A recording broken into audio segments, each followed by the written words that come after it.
Hello, welcome back to my channel. आज मैं बताना चाहूंगी होली की कहानी के बारे में। तो सबसे पहले मैं आप सभी को विश करती हूँ हैप्पी होली। और मैं आपको आज बताऊंगी कि होली क्यों मनाते हैं। तो बड़ी ही प्यारी कहानी है, ये इतनी प्यारी कहानी है ना, आपको बहुत अच्छी लगेगी और आपने सुनी भी होगी। पर मैं आपको एक बार फिर से सुना रही हूँ। अगर आपको नहीं पता है तो आपको पता चल जाएगा। तो भक्त प्रहलाद की कहानी है, जो बहुत ही भक्त थे विष्णु भगवान के।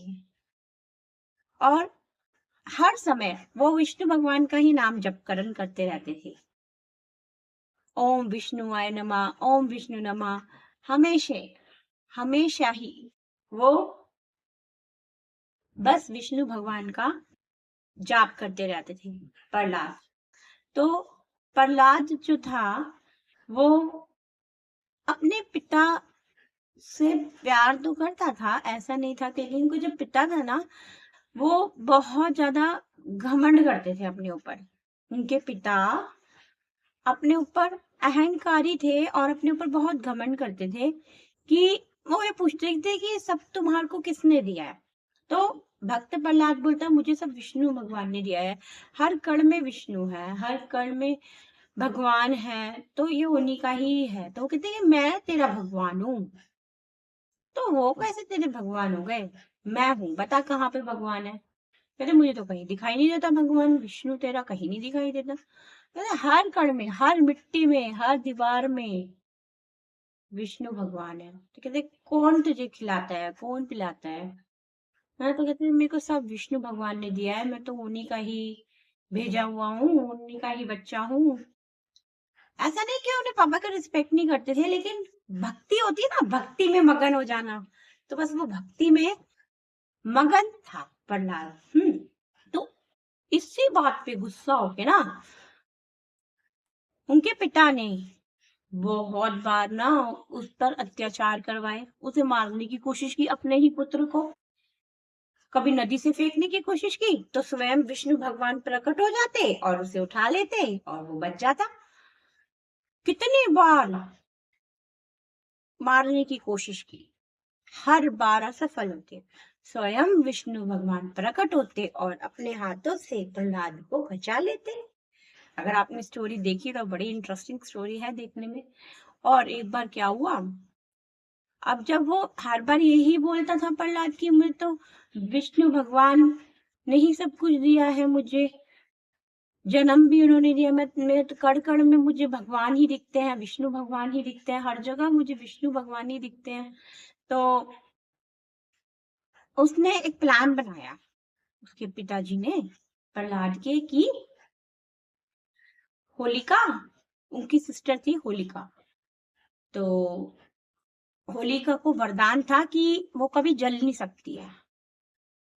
तो उसे बोला कि तुम्हें ना प्रहलाद को ना अपने साथ बैठा लेना और उसमें अग्नि में बिठा लेना और वो जल जाएगा, तो मर जाएगा फिर वो।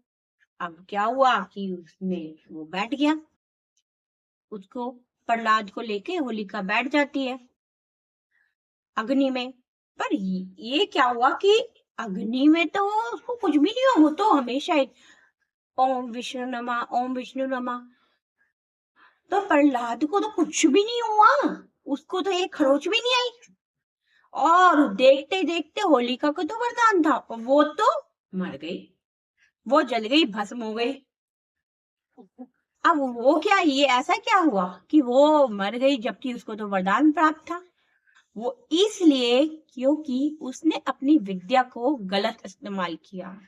उसने एक छोटे से मासूम बच्चे को गोद में भरा और उसे मारने की इच्छा रखी। इस नियत से उसने अपने वरदान को यूज करना चाहा, जो कि उसके लिए अभिशाप बन गया। और वो अपनी जलन में, अपने पाप में भस्म हो गई। तो उसी दिन से ये होलिका जलाई जाती है और यही बुराई पर अच्छाई की जीत इसे माना जाता है। तो ये कहानी थी। कहानी तो इसमें अभी और भी है, जिसमें क्योंकि गुस्सा तो अभी पिताजी को बहुत आया था, लेकिन होली की जो कहानी है ना वो यही है कि होलिका जलाई जाती है। तो इसी वजह से ये त्योहार होली का मनाया जाता है। और भक्त प्रहलाद की ये कहानी है, जिसमें वो भक्त है विष्णु जी की। तो यही हमें ये कहानी सिखाती है कि बुराई बुराई होती है और अच्छाई अच्छाई। और अच्छाई के सामने बुराई तो इतनी सी भी नहीं है। लोग कहते हैं ना इतनी सी है, मैं कहती हूँ इतनी सी भी नहीं है, क्योंकि चलती ही नहीं है, चलेगी ही नहीं। क्यों चलेगी? क्योंकि वो भस्म हो जाएगी वहीं की वहीं। बुराई तो बुराई है, अच्छाई के आगे नहीं टिकेगी। तो मैं आशा करती हूँ आप इस कहानी से बहुत कुछ सीखोगे। छोटी सी कहानी है, इंटरेस्टिंग स्टोरी है, लेकिन बहुत लर्निंग देती है हमें कि हमें किसी से जेलस नहीं होना है, अहंकारी नहीं बनना है, और सही राह पे चलना है, और अच्छाई की राह पे ही चलना है, और अच्छाइयों को अपनाना है, अच्छे गुणों को अपनाना है। आशा करती हूँ आपको ये वीडियो पसंद आया हो। वीडियो को लाइक जरूर करना, शेयर करना और मेरे चैनल को सब्सक्राइब करना। Thank you so much. Bye bye.